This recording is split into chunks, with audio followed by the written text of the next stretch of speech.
देखिए इस वाले क्वेश्चन में एक तो ये क्वेश्चन इंपॉर्टेंट है, एग्जाम में आ सकता है। इस क्वेश्चन में इसने ये बोला है कि एक बैटरी है भाई और इसका एक इंटरनल रेजिस्टेंस है। यार एक बात सुनो, एक बैटरी का होता है ईएमएफ ई, क्या होता है ईएमएफ ई, एक उसका इंटरनल रेजिस्टेंस होता है स्मॉल आर। क्या होता है इंटरनल रेजिस्टेंस? Small are. इसके अंदर ही होता है, ये बैटरी के अंदर ही होता है, ये कभी बाहर नहीं होता। आगे बात समझ में आपको? जैसे एक बैटरी है ये वाली, ठीक है ना, इस बैटरी का इंटरनल रेजिस्टेंस कितना है यहाँ पे? स्मॉल आर है, थोड़ा बहुत होगा जरूर। वो किस वजह से इंटरनल रेजिस्टेंस? इसका खुद के इलेक्ट्रोलाइट की वजह से, ठीक है ना, बस होता है इसका इंटरनल रेजिस्टेंस होता है। समझ आ गई बात आपको? आइडियल बैटरी का नहीं होता, बस आइडियल बैटरी एग्जिस्ट नहीं करती। ईएमएफ जो इसकी वोल्टेज है उसी को बोलते हैं ईएमएफ।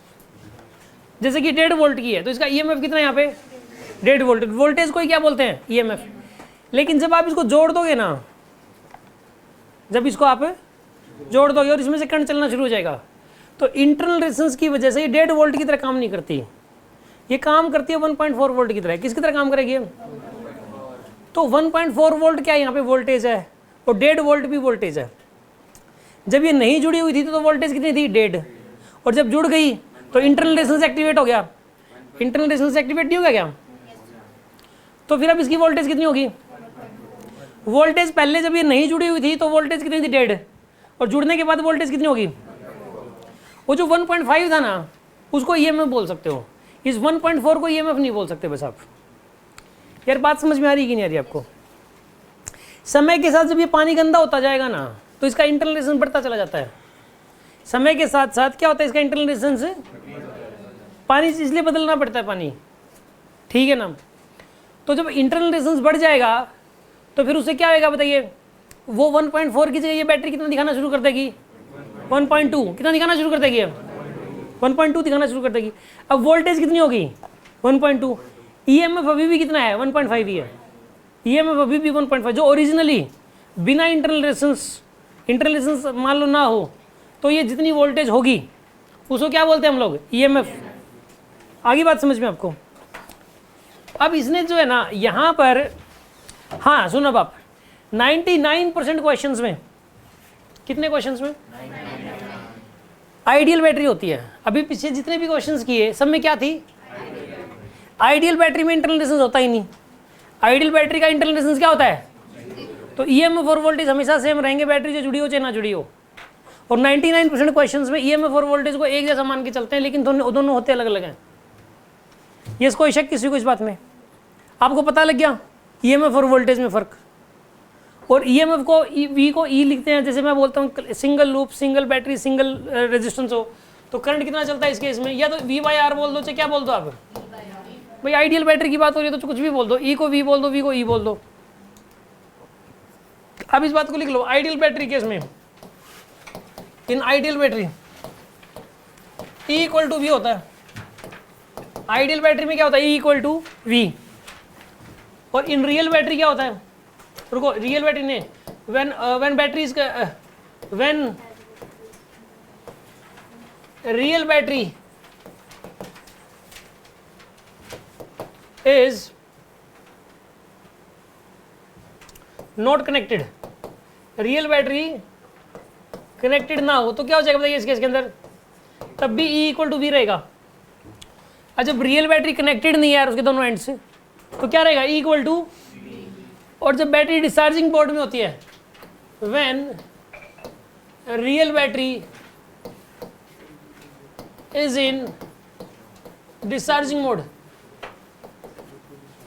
तो क्या हो जाएगा बताइए यहाँ पे? V की वैल्यू E से क्या हो जाएगी? यहाँ पे कम हो जाएगी। ये जब डिस्चार्ज और एयर करंट निकाल रही है अपने अंदर से, लूप क्लोज हो रखा है, तो फिर वोल्टेज कम हो जाएगा ईएमएफ से। हाँ जी, आपने लिख लिया ना इस बात को?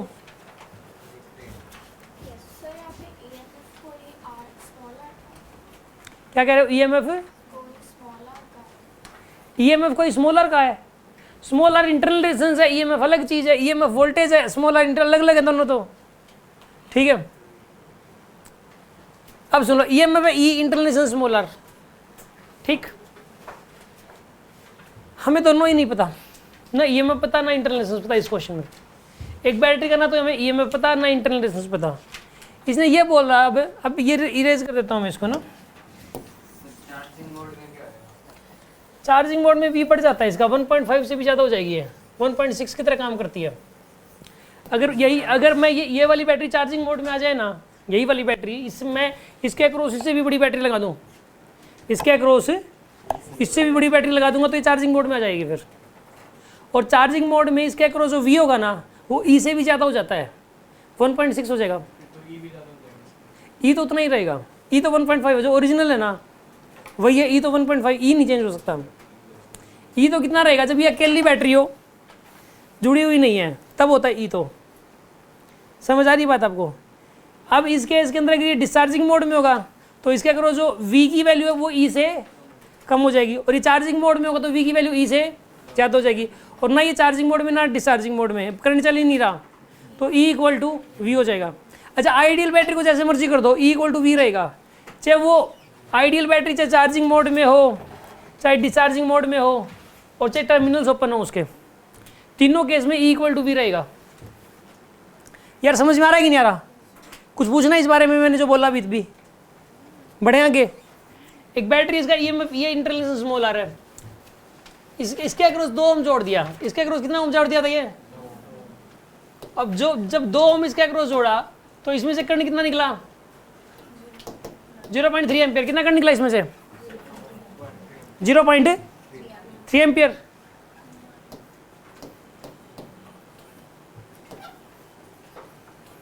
और वही बैटरी वही इंटरनल रेजिस्टेंस, जब ये कितना था यहाँ पे,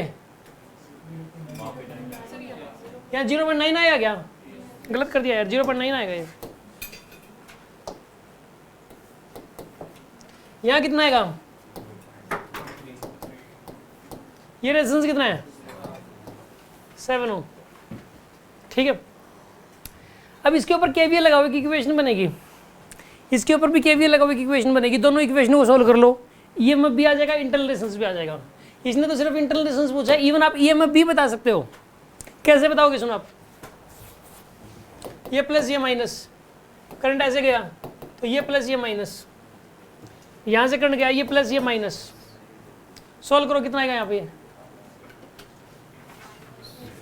माइनस का 2 इंटू 0.9, फिर क्या लिखोगे बताइए, माइनस का 0.9 इंटू आर आएगा, ठीक है ना। फिर क्या लिखोगे बताइए, प्लस का इक्वल टू, ये पहली इक्वेशन बनेगी। इसको थोड़ा सिंप्लीफाई कर लो, क्या बनेगा ये, minus 1.8 minus 0.9 r equal to e, minus ही हो जाएगा। तो 1.8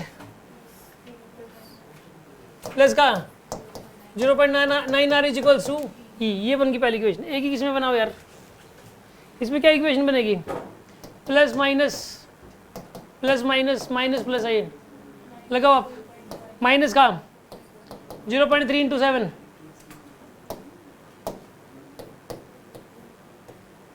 माइनस 0.3 इंटू 7, फिर क्या लिखोगे, माइनस का 0.3 R plus E is equal to, इसको इधर लेके जाओ, ई इक्वल टू क्या हो जाएगा इसमें 2.1 प्लस का 0.3 आर, ये सेकेंड इक्वेशन बन गई। ये फर्स्ट इक्वेशन है भाई, ये फर्स्ट है, सेकंड है। इन दोनों इक्वेशनों में जो ई की वैल्यू ये वाली है और यहाँ ई की वैल्यू ये वाली, इन दोनों को इक्वेट कर दो, आंसर आ जाएगा आपके पास, आर आ जाएगा। और ई निकालना हो तो ई भी बता सकते हो आप, समझ रहे हो बात को, ई निकालना हो तो ई भी बता सकते हो। अब एक काम करो, 1.8 प्लस का 0.9 आर इक्वल टू क्या लिखोगे, 2.1 प्लस का 0.3 आर, इसको इधर लेके जाओ यार, इसको इधर ले आओ, 0.6 R is equals to 0.3, R की वैल्यू कितनी आएगी 1/2 ओम, 0.5 ओम, ये ऑप्शन करेक्ट है इसका।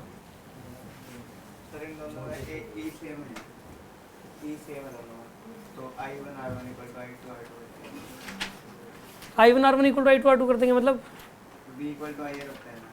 तुम कोई और तरीका बता रहे हो क्या, बस बाद में बता देना आप, ठीक है ना। इसके अंदर यार पता है क्या, कहीं कोई कंफ्यूजन ना क्रिएट हो जाए, इस टाइप एक और भी क्वेश्चन होते हैं, बेसिक तरीका यही होता है, ठीक है ना। हाँ जी,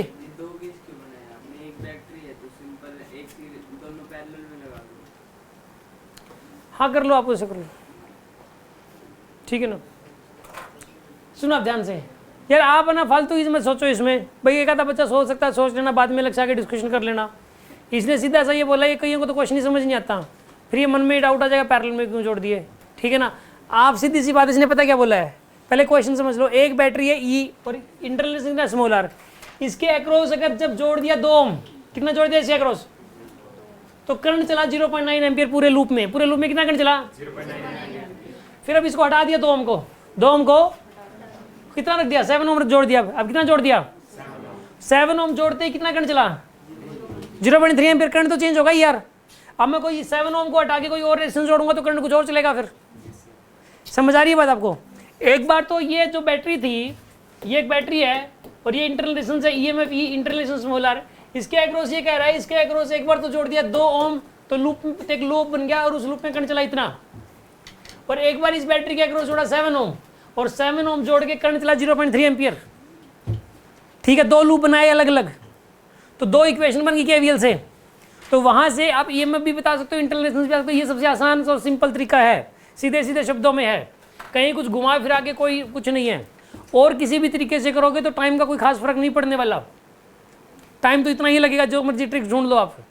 फिर यार ट्रिक कुछ चीज़ों की ढूंढी जाती है जिसके क्वेश्चन बार बार रिपीट हो रहे हो। मैंने बोला जो क्वेश्चन पूरी बुकलेट में 4-5 बार आ चुका है, आप उसकी ट्रिक ढूंढो। हर क्वेश्चन की ट्रिक बनाने की कोशिश मत करो, ना तो बेसिक तरीका भी रह जाएगा आपका। ये इस बात समझ आ रही है कि नहीं आ रही, कोई शक? कितनों को समझ में आ गया क्वेश्चन? गुड।